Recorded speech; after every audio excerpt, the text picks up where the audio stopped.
Welcome back, everyone, to Progressively Incorrect. My name is Zach Groeschel, and I am your host. I am very, very excited about the conversation I'm about to have with Doug Lemov. But first, a couple of little sponsorship. Let's first start off with John Catt from Hachette Learning. They sponsor this podcast, and they produce great, great books around evidence-informed instruction, including my book, Just Tell Them: The Power of Explanations and Explicit Teaching. I will put, a link to those in the show notes. Go ahead and check out some books from John Catt. They really are great. And if you're looking to, publish a book, I really recommend you talk to them because they are very, very good at getting teachers off the ground and running with the publishing process.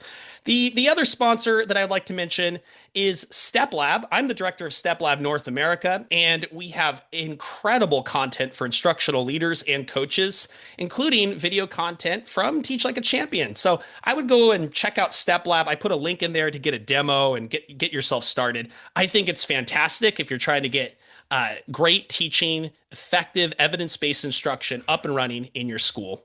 So give that a gander. Doug Lemov, it is so great to have you back on the podcast. How are you doing, man?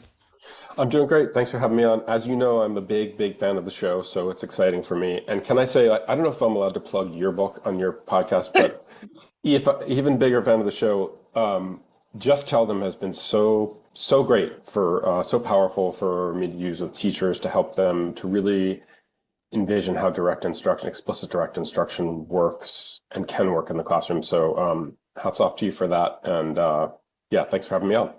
I appreciate that. We haven't talked about this, but I was genuinely surprised and perhaps emotional in private of seeing screenshots, people in London, people across the United States, like taking pictures in your trainings and seeing Just Tell Them there. It was surreal. So I do appreciate some of that embedding. It's great. It's great work. It deserves to, love to make it more visible because it's just so, I think we have something in common, which is we want to try and make real teaching advice, real research-driven, cognitive science-informed teaching advice, not just legible to teachers, but practical, like to understand what I should do and understand how I'm going to do it on Tuesday morning at 10 a.m. in front of 37th graders. Those are totally different things. So I think just like a beautiful translation is a beautiful thing. And maybe I think it's a lot of what's so powerful about Just Tell Them. And certainly what I think, we try to do with our books at Teach Like a Champion. Hopefully we're as successful. Let's talk about Teach Like a Champion, or the cool kids say TLAC, I think is what they and so for the cognitive load of the audience, I try to, if I end up sliding into the TLAC lingo, that's what I'm talking about. Teach Like a Champion was a book that came to me in 2.0 when I was actually surprisingly not in a high needs disadvantaged school, which I think sometimes people associate it with. It was for a very brief moment, it was a school that was very well off and, cost, quite a bit of money in tuition. And I found it to be marvelous and eye-opening. That was back in 2010. Like, tell me about Teach Like a Champion now in 2025. Yeah, well, there's a there's a 3.0 version of the book, which I'm happy to say I think is a really big step forward. The tie-ins to cognitive science, which I think is one of the themes in our workshops more broadly, that we've really come to believe in the importance of a mental model for teachers. That you have to have a picture of what it looks like in your mind, of what it looks like when it's done right. And if you have that, I think there's a ton of research that having a really clear mental model of what learning looks like helps you to make decisions. Because the tools, and Teach Like a Champion, they are tools, and they help teachers to become the best version of themselves, whether they teach in a high poverty district or in a private school, wherever they teach.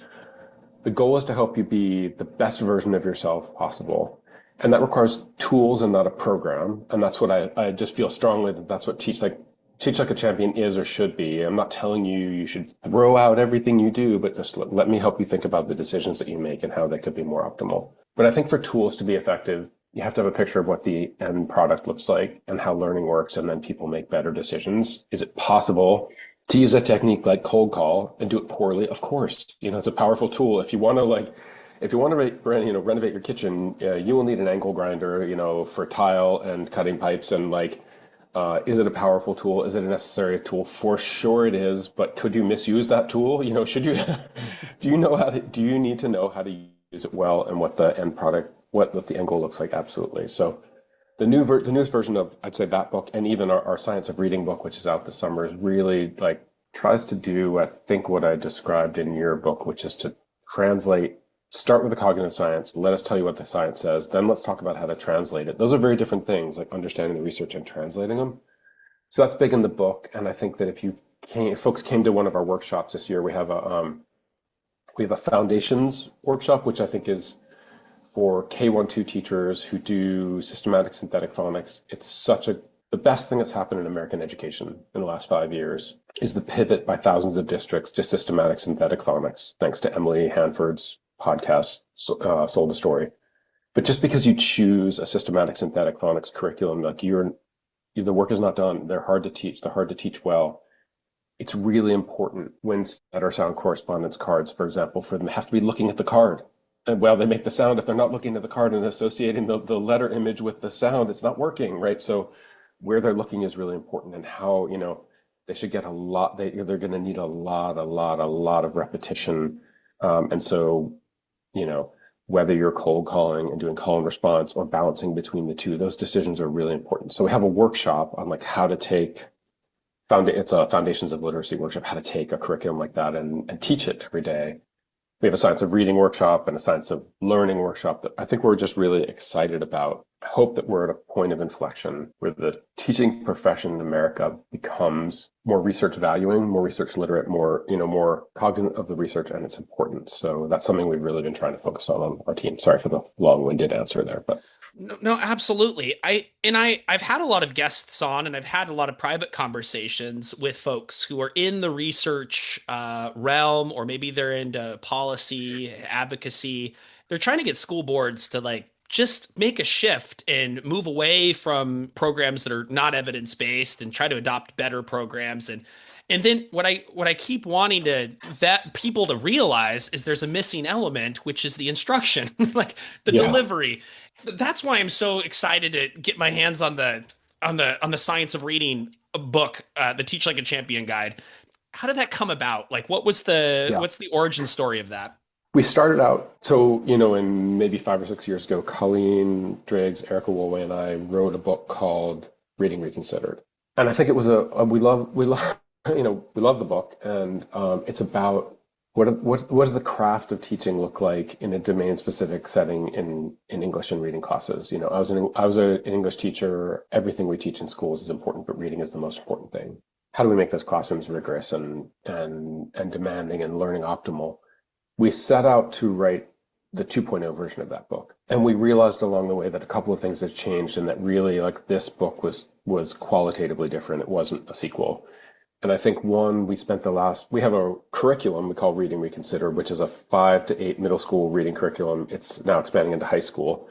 So we've spent 6 years trying to write a curriculum of daily lesson plans built on great books. And we just learned so much there that it kind of, that plus everything we learned about cognitive science, and not just what we learned about cognitive science, but the what is relevant in cognitive science has changed in the last 5 to 10 years. The first chapter is about attention and how profoundly important attention is to teaching reading.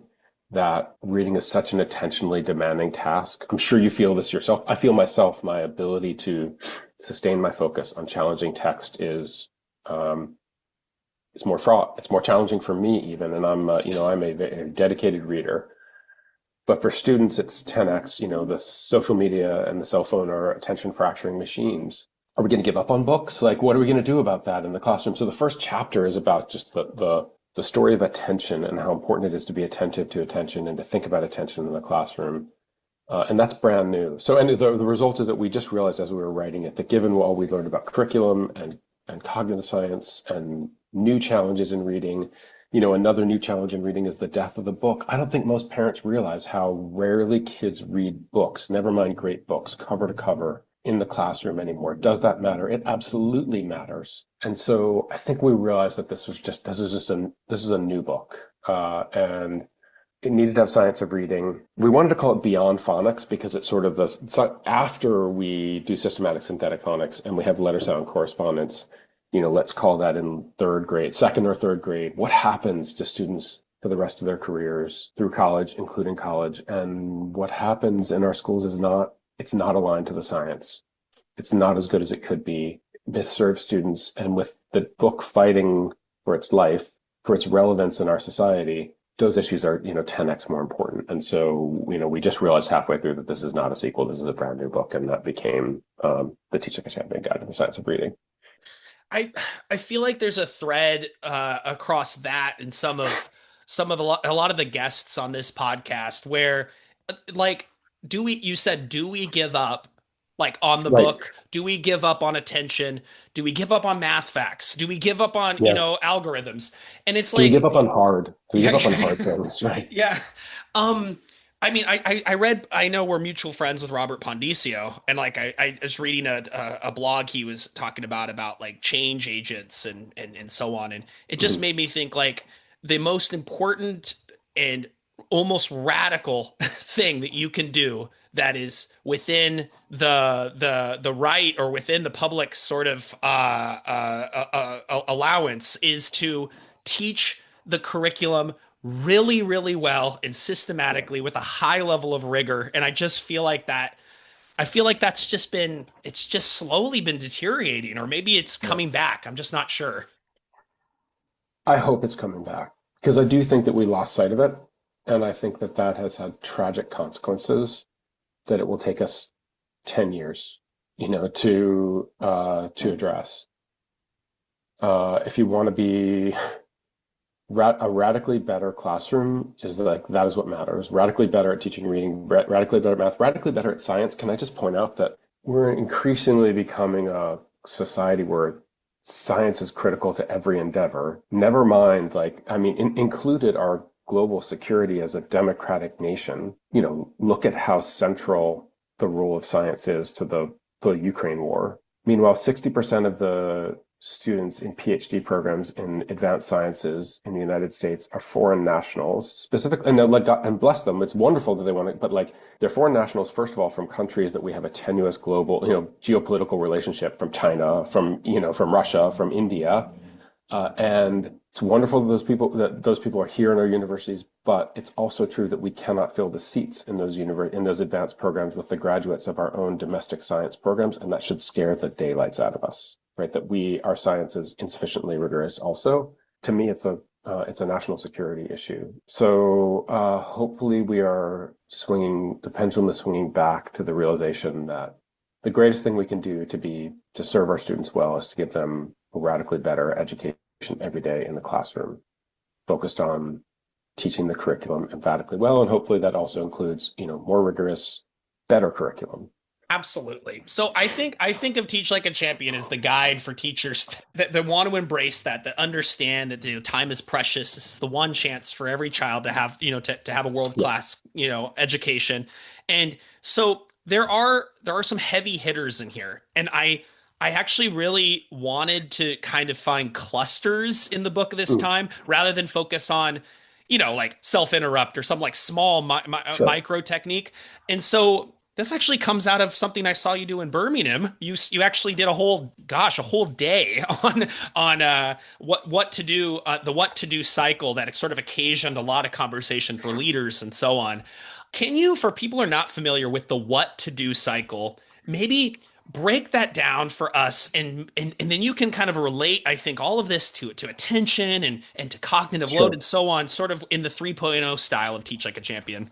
Great. I'm really glad you asked about this because I think that in some ways, the what to do cycle is about one of the most mundane things that we do. One mundane and familiar things that we do as teachers, which is to give directions and ensure follow through to those directions. We do it so frequently, so often that it's easy for us to not pay attention to us. One of the I don't know if you know this, I had a brush with, I was in a PhD program in English for a long time. I'm not anymore. I'm glad that I did not go that direction. But one of the phrases that stuck with me from one of my really good professors was threshold of narrativity, that he was talking about. I won't go into which novel, but it's the idea that like the narrator talks about things that traditionally would be thought about as beneath the threshold of narrativity. They're not worth talking about or valuable to talk about That phrase stuck with me because there's so many things that are profoundly important in the classroom that somehow are beneath our perceived threshold of narrativity. We don't think they're that important, but actually they're profoundly important. And all the sublime and beautiful things that we do as teachers are built on this foundation of incredibly mundane things, and directions are one of them. So the what to do cycle starts with clear, concrete, observable directions. I have this beautiful video of a first year teacher outside Birmingham, England, by the way, and she's just like the kids are they're working so hard and so positively and so productively. And so much of the reason for it is that her directions are crystal clear and consistent, and they're consistent for the routines in her classroom. And in part, it's because she practiced them. Like who scripts their directions and practices their directions? Not many teachers.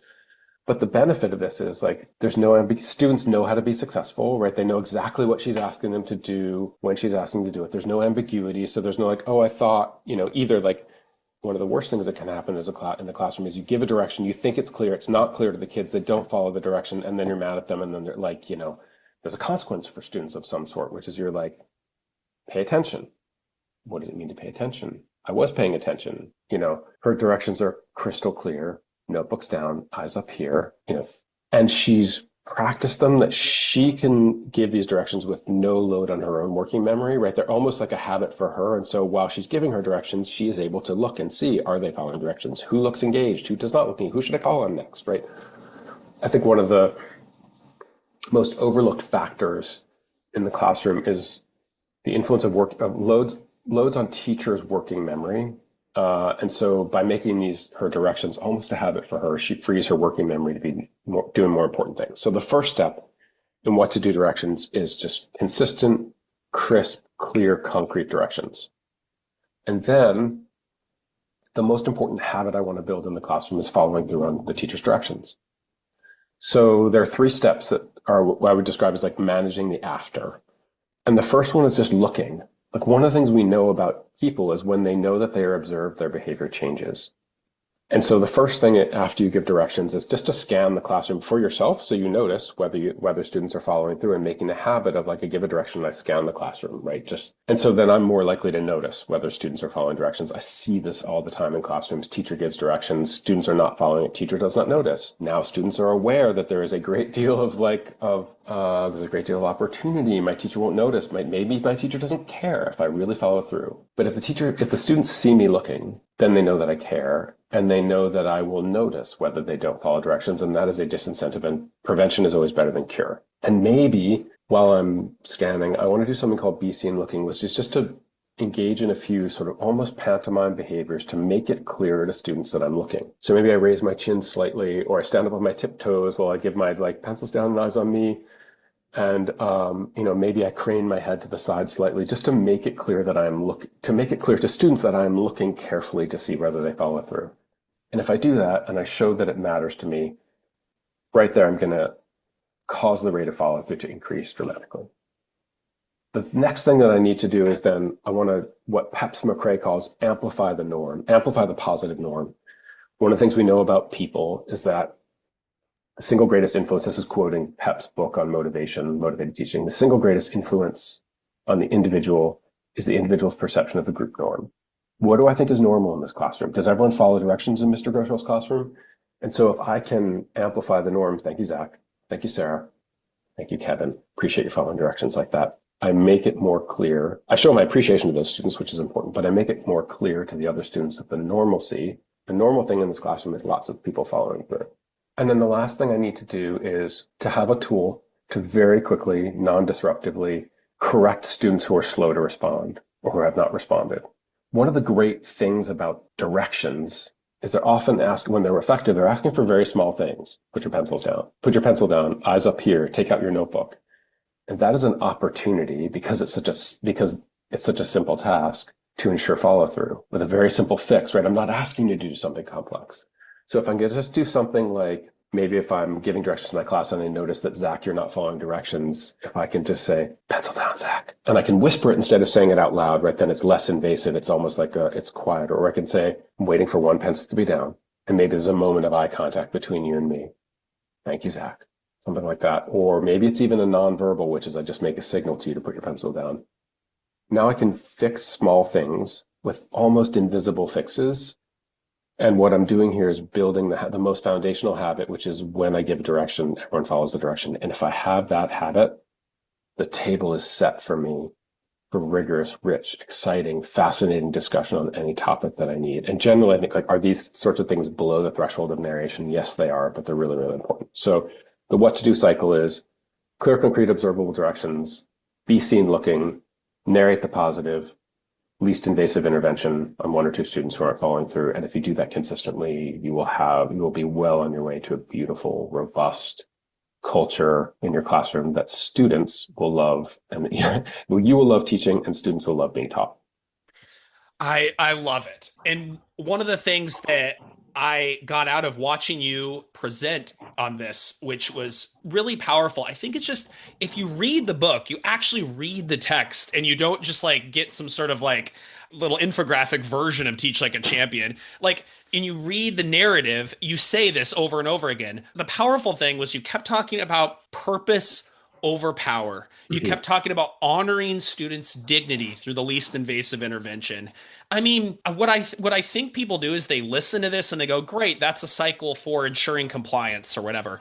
Like Right. maybe unpack maybe unpack that because you do it better than anyone I know. Like there's Mm-hmm. just this view in education that compliance isn't necessary, but also that it gets in the way, I suppose, of maybe more engaged critical thinking or there's a lot of sort of power struggles that you're doing between a teacher and a student. So maybe unpack that for us.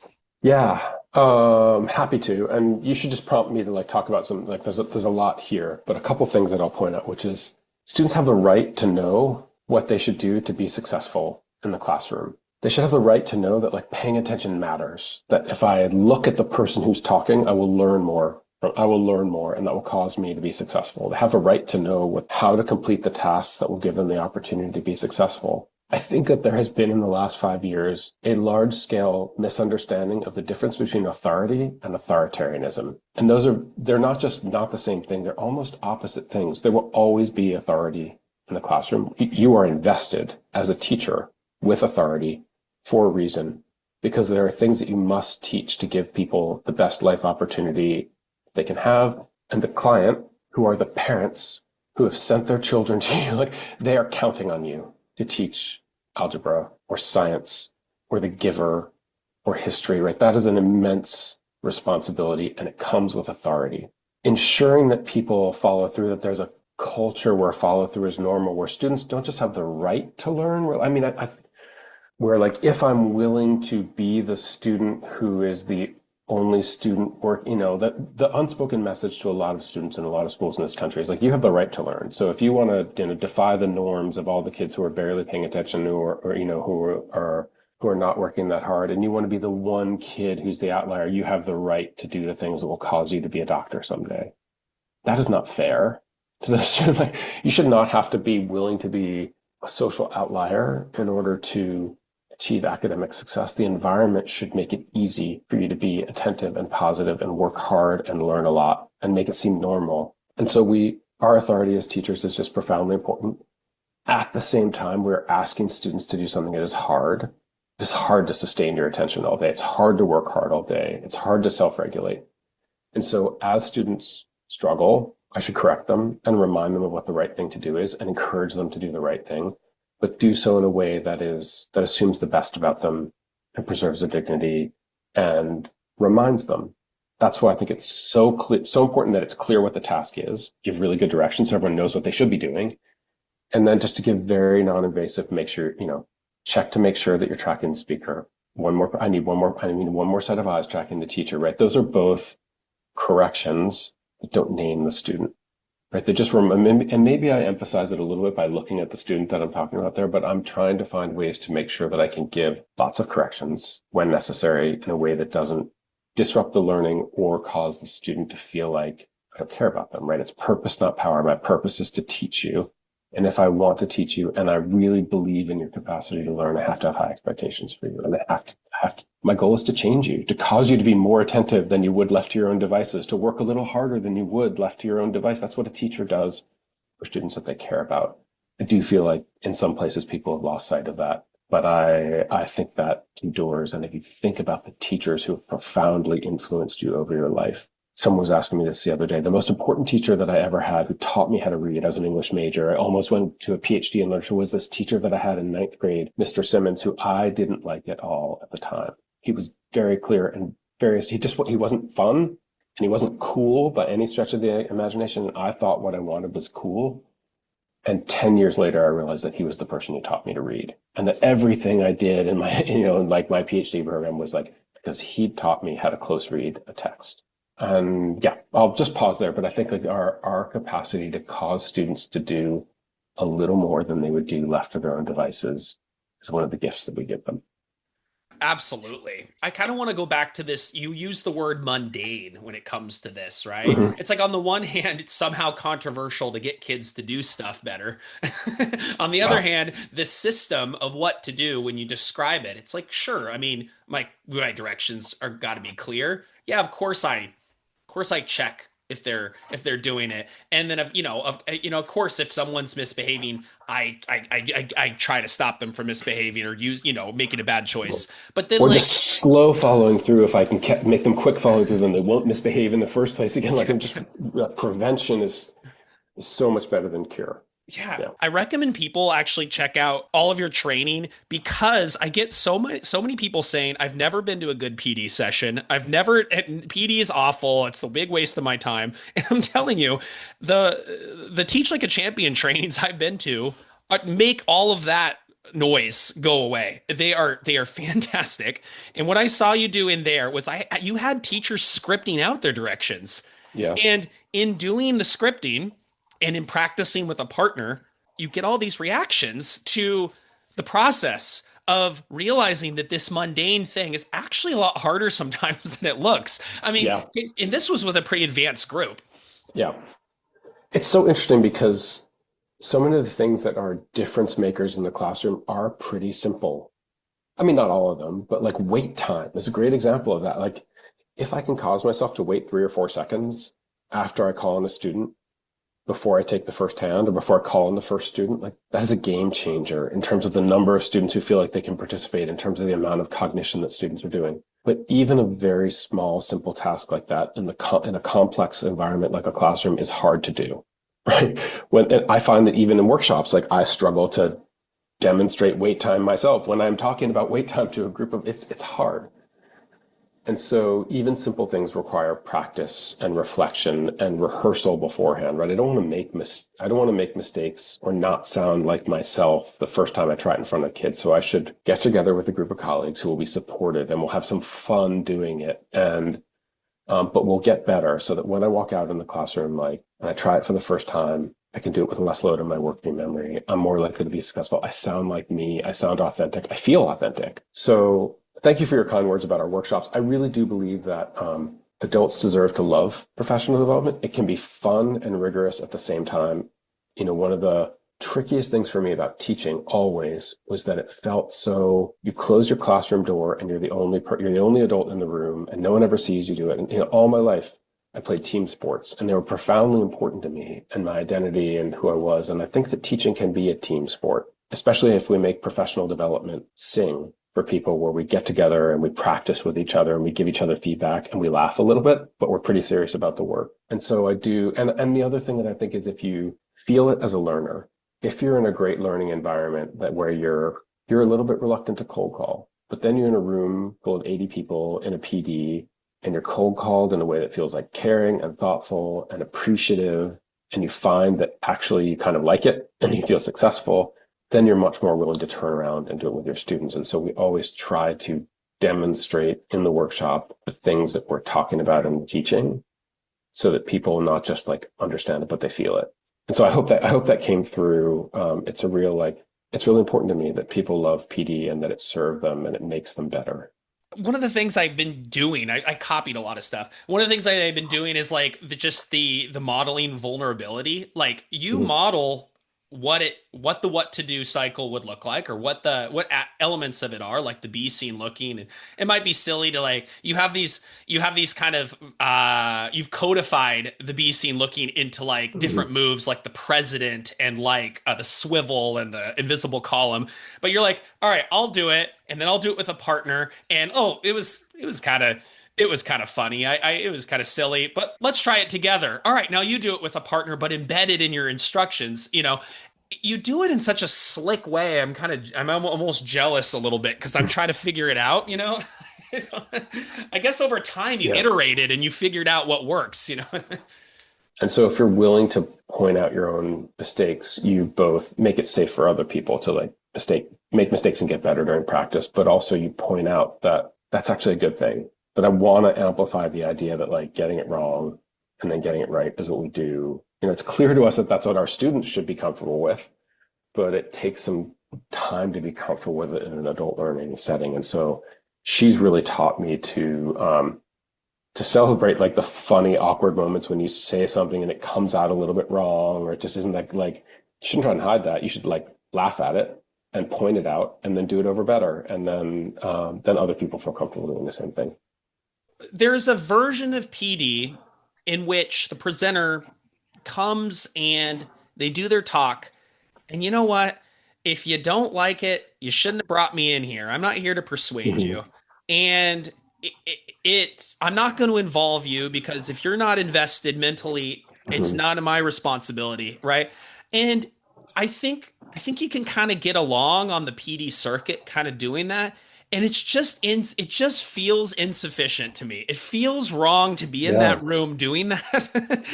And you take the exact opposite approach. And I Yeah. wonder where I, it's tempting to not make adults have to do stuff during the thing. Yeah. And scary. Like, do I feel scared every time I walk into a room of a couple hundred people and I'm like, and I know that I'm going to cold call, because if I don't cold call and we're going to be together, it's going to be like either it's going to be like awkward and painful and I won't be able to engage you. I won't be able to use the alternating principle. I'll just talk at you and that will be boring for you and your attention will start to wander and it won't be as beneficial for you. Or if I allow, volunteers only, it will be the same 3 or 4 people who are comfortable speaking in front of a room full of 150 or 200 people who aren't necessarily the people who should be, no one wants to hear the same 3 people talking the whole time through. And they're not necessarily the people who should be talking. There's a lot of wisdom in the room. So I feel like I have an obligation to cold call in order to bring everyone's voice into the room. To cold call someone, I think when done well, says, your voice is important. Your voice is important here. I'd love to hear from you. Teaching is the most important job in society. It's an immense responsibility and honor to be standing in front of that room, and I have to push myself to do the job as well as I can. And that means within the first 3 minutes of the workshop, I'm going to ask a provocative question. This is my recipe for starting a workshop. One, within the first 2 minutes. So there's a norm. So that like the longer you wait to start involving people, the stranger it gets. Within the first 2 minutes, ask a provocative question, which is a question that everyone can engage, but can't resolve. Let people prepare, let them turn and talk about it or write about it or both. So everyone's got an answer and everyone's thought it through. And then invite some people in the conversation. Zach, tell me what you and your partner talked about. Or Zach, I saw you writing on this. You looked really into it. Zach, I saw you gesturing at the graph on the screen. Like, tell us what you were talking about there. I even think like the language there, tell us about, get us started, like says, you don't have to be perfect. You don't have to crack the case. Just as long as you share with us I've caused you to think, share with us what you were thinking, then you are successful and we honor you. And so that's kind of always how I start. And then I want to just amplify the norm, the same as I do with students, which is like when someone gives an answer, they're like, oh yeah, I see a lot of people nodding their heads. I see a lot of people writing that down. That tells you that you were successful. It tells people in the room that when they show positive norms to other people notice it's a good thing to do. And it tells the person who spoke that they were successful. And I think that, the research on cold call is really interesting, which is in classrooms, including with adults, when there's frequent cold calling, it's not just that people participate more because they were cold called. They participate more because they raise their hands more, because in many cases they participated in a setting where they weren't sure that they could, and they were successful and they felt good about it. And now they're like, now I have something, now I want to raise my hand. And I think that it's really important for people to feel that, even as a member of a group, to be a tiny bit anxious about like, am I really going to talk to a room full of 150 people? And by the end of the day, to be like, yeah, I did it. It was great. I'm fully capable of that. It was no problem at all. In fact, I kind of enjoyed it. We often, to go back to practice, the first time in PD set, when we say like, we're going to practice a lot today, like often, or the first time we practice in a workshop, there's always like 5 or 6 people are like, this is a great time to go to the bathroom. Like you can see the look of terror in people's eyes because maybe they haven't been in great practice before. But by the end of the workshop, the feedback that we always get is we should practice more. The practice was great. Like you should talk less. We should practice more. I love it. Just kind of put a bow on this. So, backtracking, check out the what to do cycle parts of Teach Like a Champion 3.0. I have been emphasizing this with schools. Because it's kind of like almost like a with itness cycle. It's almost like Mm-hmm. it's how to do that thing that you do over and over again, probably 18 times in the matter of an hour, but Mm-hmm. snappier, faster. Then you kind of add layers to it. You got to add timings to it, add Yeah, like silent solo in your notebook, certain memorizable phrases, and that's right. you sort of create this arsenal in which it becomes a cycle of habit, and you can concentrate on what Yeah. actually listening to the kids. I think it's I, I think that last point is like it's a habit for kids, it's a habit for you. And when you have a habit, it hacks working memory, it frees your working memory to allocate it to more important things. Like what are the kids doing right now? What am I going to do next? To be more attentive to the one kid who looks like they need you to check in, or the one kid who really actually secretly wants you to call on them and they're looking at you and they're saying with their eyes, you call on me right now. And you're less likely to, one of the things we know about overloads on working memory is that they degrade perception, right? You see less when your working memory is full. And so if you make these things habits for you, you will perceive more in your classroom. I love it. There is another cluster that I think Teach Like a Champion is famous for, and that is active observation. And I just Mhm. had Denarius Frazier on the podcast, and he was like, "I'm a proponent. I think it's the most important thing since sliced bread." And he gave his grand take on how his evolution in thinking about active observation. Maybe do for us the same you kind of did for the what to do cycle. Like, what is it, and what are its parts? Sure. Thanks for asking. I will be a step down from Daenerys on this, but and in many cases, like the best video that we have of this in our workshops is of Daenerys, and so maybe I'll just kind of narrate a little bit of this, which is in this video that we have of him. He's got 30 10th graders in his classroom. He's teaching dividing polynomials. Right, they're doing 2 problems with 4 steps each, and he's walking around the classroom trying to observe what is happening to learners. And so one of the things that I used to try to do this as a teacher all the time. And I would walk around the classroom and I would observe what was happening. And I'd walk by your desk, Zach, and I'd be like, ooh, that's great. Zach, I'm going to come to you. What an interesting thought you had here. Like I was an English teacher. So what an interesting thought. And I told myself I was taking mental notes. In a situation like this, there is no such thing as mental notes, right? There's too much information. Your working memory will be overloaded. You will forget it all.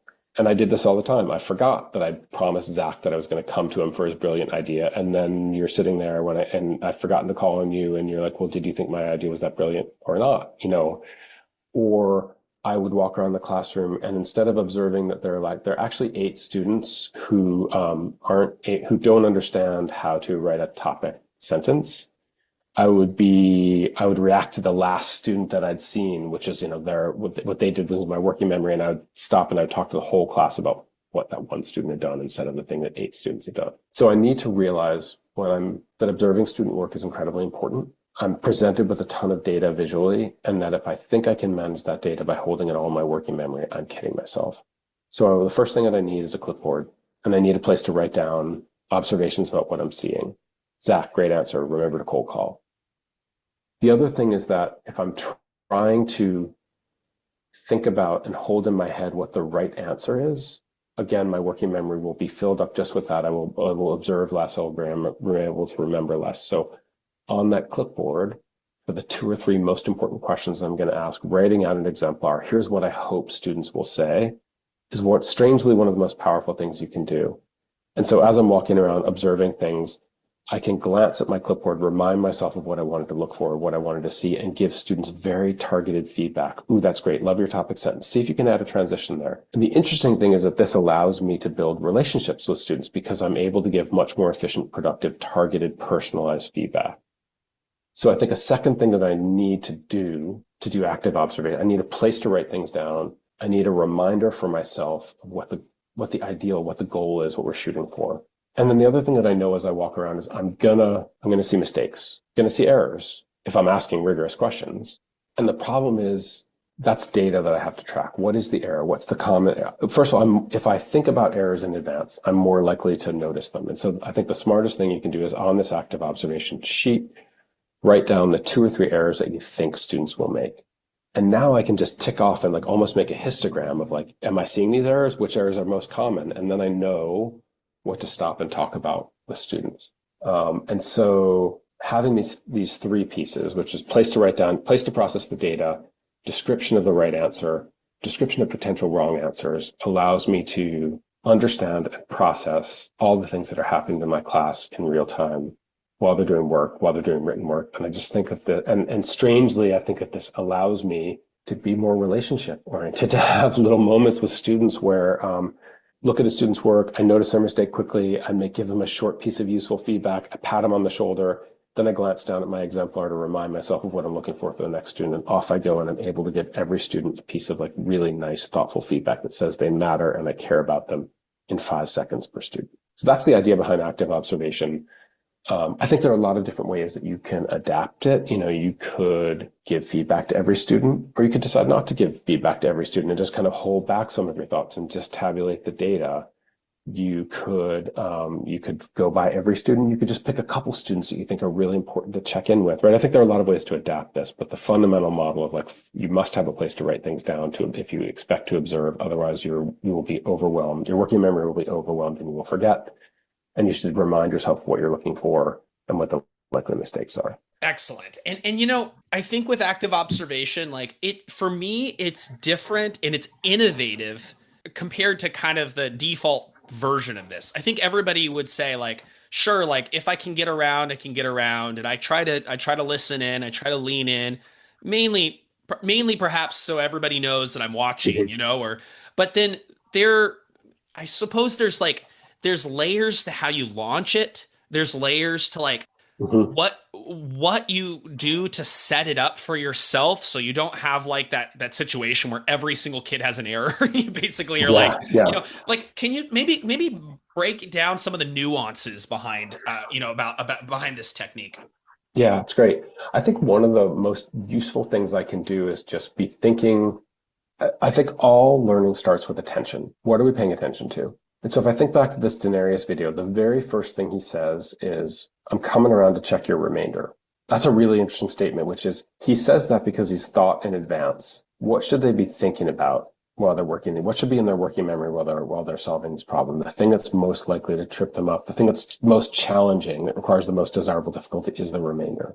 And so because attention is invisible, I think we often overlook how central it is to learning. And that one of the most important things that a teacher does is shape attention, right? Just direct attention. So if I say I'm coming around to check your remainder, yes, it's a statement of accountability, which is like, I will be walking around to watch your work. But if I say I'm coming around to check your remainder, I'm orienting you to focus on that before I've given you any feedback. And I just think like those moments when we're attentive to student attention are so important because, you know, they keep mistakes from happening. And so I think that's one just like really powerful piece that you can add to your active observation game. I know that there are a couple schools that, you know, like there's a school I know in England that they came to a workshop. We talked about active observation. They bought everyone a clipboard. I don't know, like people were like mocking them for like, oh, clipboard, like that's a big deal. Like it kind of is a big deal, right? To have a system to gather data. We should just recognize that that observing it's a relatively passive activity. We don't feel like we're teaching when we're looking, but it's the first step to almost everything that we do, like to informing our decisions in the classroom. That like being able to look efficiently and effectively is incredibly important, and having a tool to cause myself to be better at remembering what I've seen and disciplining myself. I'm disciplining myself to observe. Like that's a really, really powerful thing. A clipboard costs $3, and it's like the most important thing you can buy for all of your teachers. And in some ways, because it builds the system, which is like it is a reminder for your own attention. When I give independent seat work, I'm going to walk around with my clipboard and I'm going to remind myself to observe what students are doing and take notes on it. And if I can do that, I'm so much farther ahead. Well, I just relating it back to PD again. This happens to me every time. Is I stand there and I sort of stand in place because I know that's important to like not beeline it to the first students. Kind of do a B scene looking and make sure Hmm. everyone's doing the thing.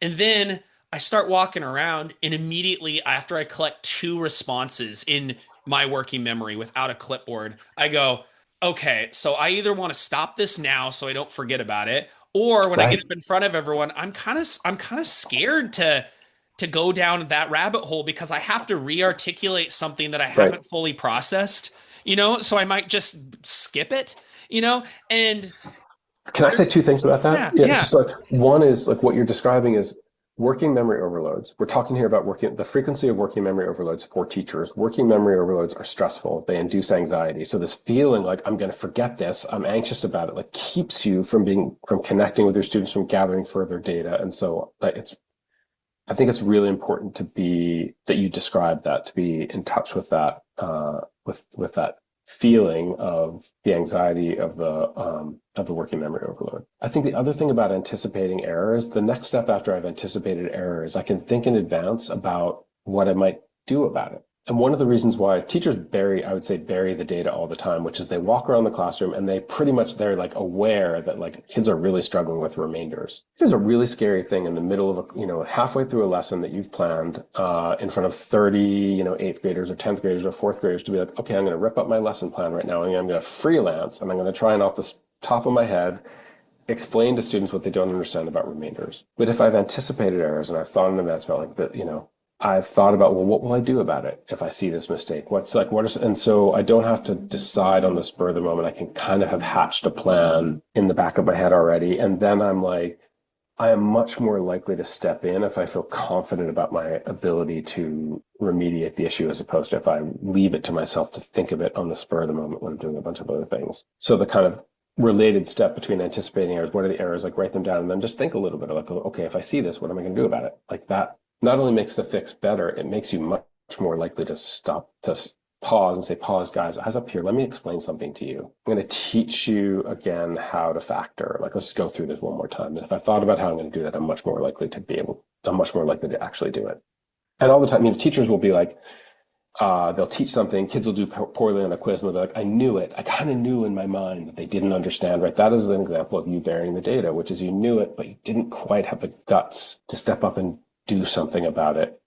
And a little bit of preparation goes a long, long way in getting over that hurdle. I love it. So again, check out the active observation pages. I've got these sticky notes on these too. It's just like one of those books I've turned over and over. I think Adam Boxer told me about he related it to religious text and how sometimes it's not about getting another book. It's just about turning the same book over and over again. I thought that was a really smart thing. So check that out.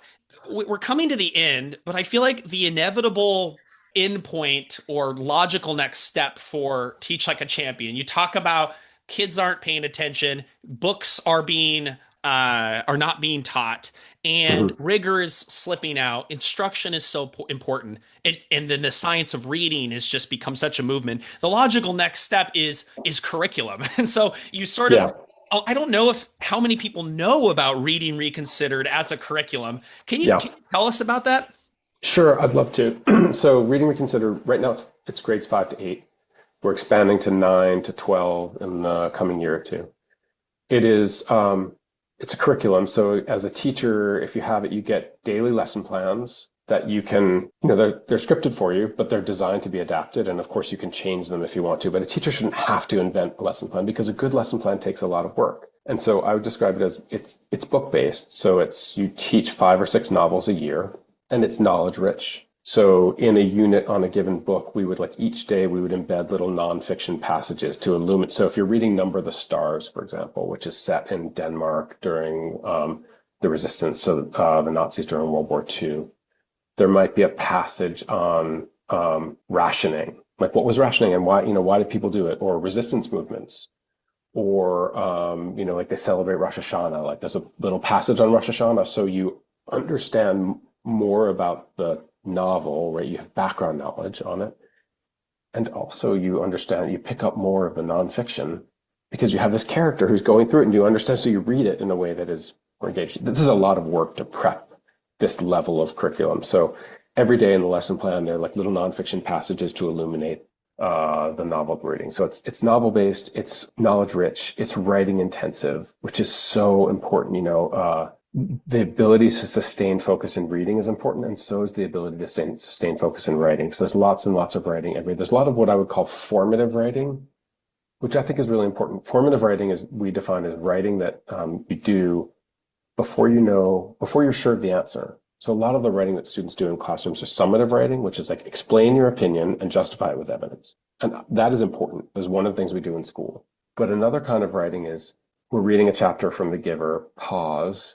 Jonas's feelings are changing about the role that he's been given to do. Take 30 seconds, jot down your first thoughts. Why might he be changing? How is his opinion changing? Go, right? And when I ask students to do that, I'm asking them to use writing as a tool to discover what they think, as opposed to explain what they think. They think hard, they think slowly, they think carefully, and everybody in the room is answering the question.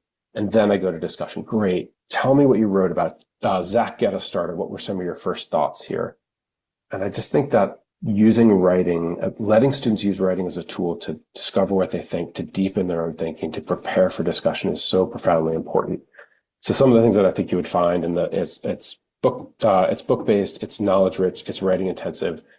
The other thing about it is you get to choose the books, so it's modular. So we have at each grade level, there are sort of 10 books you can choose from. You choose the 5 or 6 that most speak to you and your kids.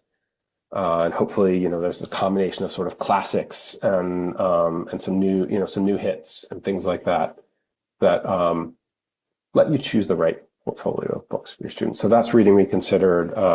Again, it's 5 to 8 right now. We're expanding into high school, which I think is like there's so little quality curriculum in high school, and high school teachers are just forced to go out and either lesson plan rigorously for hours a night, or that frankly you just have to cut corners on what you can do because it's really hard to prepare a great curriculum around a really important novel. And so I think if you have lesson preparation done for you, even if you want to change some things about it, you can, or if you have lesson planning done for you, you can focus on lesson preparation, which is like, what is the exemplar I want for this answer? What are the mistakes they're likely to make? You can focus on all the active observation stuff you can focus on preparation. The planning is done for you. A lot of people come to me asking about the secondary options, and I can give them a list of K2 reading programs. I think it's time for folks who are in that space to not just try to solve the upstream problem, but also to address what's happening downstream. So I really do recommend people check it out. I'll provide some links in the show notes. Doug, we could talk for hours. Our time has come to an end. I really appreciate having you on the podcast, and I think that the listeners are going to get a kick out of this one. Let's keep this going with more great collaborations in the future. I really appreciate coming on. Oh, thanks, Zach. I really enjoyed it. It was great to see you, and you're happy to come back anytime. All right, we'll talk soon. Take care. Cheers.